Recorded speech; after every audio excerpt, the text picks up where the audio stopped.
Question 1, जलवायु परिवर्तन प्रदर्शन सूचकांक 2025 में भारत का स्थान क्या है? इसका राइट आंसर है ऑप्शन सी 10th। विश्व पर्यावरण दिवस 5 जून को मनाया जाता है, जो पहली बार 1973 में मनाया गया था, जिसको होस्ट यूएसए ने किया था। 2025 में विश्व पर्यावरण दिवस को होस्ट साउथ कोरिया ने किया है, जिसकी थीम है प्लास्टिक पॉल्यूशन बीट करना। क्वेश्चन नंबर 2, हाल ही में किस राज्य में स्थित खीचन और मिनार को आर्द्रभूमि की सूची में शामिल किया गया है? इसका राइट आंसर है ऑप्शन डी राजस्थान। विश्व पर्यावरण दिवस 2025 की पूर्व संध्या पर राजस्थान के फालोदी स्थित खीचन और उदयपुर के मिनार को अंतर्राष्ट्रीय महत्व की आर्द्रभूमि रामसर स्थलों की सूची में शामिल किया गया है। इससे भारत में रामसर स्थलों की कुल संख्या 91 हो गई है, जो एशिया में सबसे अधिक है। इसके पहले भारत में रामसर स्थलों की कुल संख्या 89 थी। रामसर कन्वेंशन 1971 में ईरान के रामसर में हस्ताक्षरित एक अंतर सरकारी संधि है। यह दुनिया भर में आर्द्र भूमियों को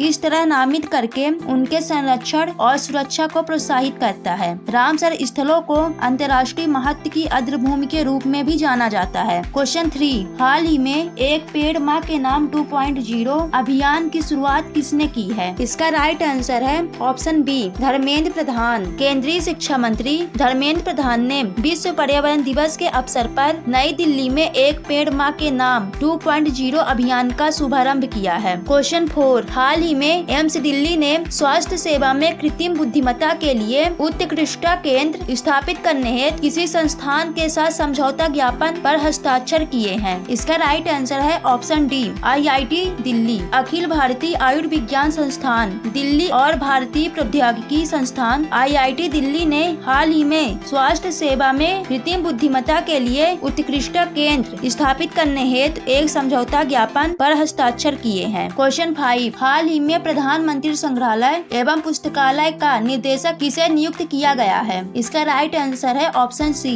अश्विनी लोहानी। एयर इंडिया के पूर्व चेयरमैन और प्रबंध निर्देशक अश्विनी लोहानी को 3 साल के कार्यकाल के लिए नई दिल्ली स्थित प्रधानमंत्री संग्रहालय एवं पुस्तकालय का निदेशक नियुक्त किया गया है। उन्हें टर्न अराउंड मैन के रूप में जाना जाता है। वो भारतीय रेलवे के रेलवे बोर्ड के अध्यक्ष भी रह चुके हैं। प्रधानमंत्री संग्रहालय एवं पुस्तकालय को पहले नेहरू मेमोरियल संग्रहालय और पुस्तकालय के नाम से जाना जाता था। क्वेश्चन 6, हाल ही में भारतीय कॉर्पोरेट कार्ड संस्थान ने पूर्वोत्तर भारत में अपना पहला क्षेत्रीय परिसर कहाँ स्थापित किया है? इसका राइट आंसर है ऑप्शन ए शिलांग। हाल ही में कॉर्पोरेट कार्ड मंत्रालय भारतीय कॉर्पोरेट कार्ड संस्थान ने मेघालय के न्यू शिलांग टाउनशिप में अपना पहला क्षेत्रीय परिसर स्थापित किया है। इसके लिए 5 एकड़ भूमि अधिग्रहित की गई है। यह पहल प्रधानमंत्री के पूर्वोत्तर भारत के विकास के लिए शुरू की गई है। क्वेश्चन 7, हाल ही में भारत ने अपने पहले स्वदेशी ध्रुवीय अनुसंधान वाहन के डिजाइन और निर्माण के लिए किस देश की कंपनी के साथ समझौता ज्ञापन पर हस्ताक्षर किए हैं? इसका राइट आंसर है ऑप्शन डी नॉर्वे।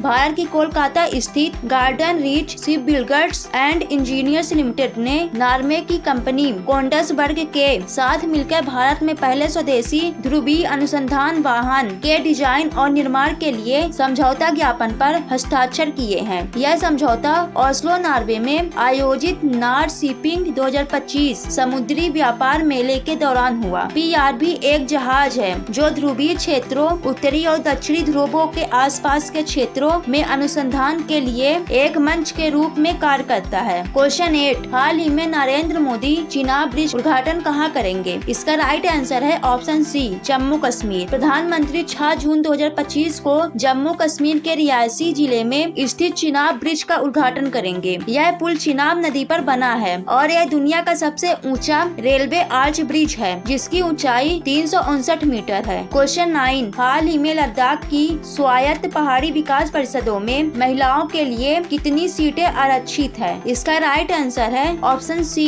1/3। राष्ट्रपति द्रौपदी मुर्मू ने महिलाओं के लिए कुल सीटों में से 1/3 सीटें आरक्षित करने के लिए लद्दाख स्वायत्त पहाड़ी विकास परिषद अधिनियम 1997 में आगे संशोधन के लिए लद्दाख स्वायत्त पहाड़ी विकास परिषद विनियमन नियम 2025 को प्रख्यापित किया है। लेह और कारगिल की लद्दाख स्वायत्त पहाड़ी विकास परिषद में रोटेशन के माध्यम से महिलाओं के लिए 1/3 सीटें आरक्षित की गई है। हाल ही में भारत में 2027 की जनगणना कितने चरणों में आयोजित की जाएगी? होगी। इसका राइट आंसर है ऑप्शन ए 2। भारत सरकार ने घोषणा की है कि 17 साल के अंतराल के बाद 2027 की जनगणना पहली बार डिजिटल मोड में 2 चरणों में पूरी की जाएगी। इसमें स्वतंत्र भारत में पहली बार जाति गणना भी शामिल होगी। इससे पहले आखिरी जाति जनगणना 1931 में अंग्रेजों द्वारा की गई थी।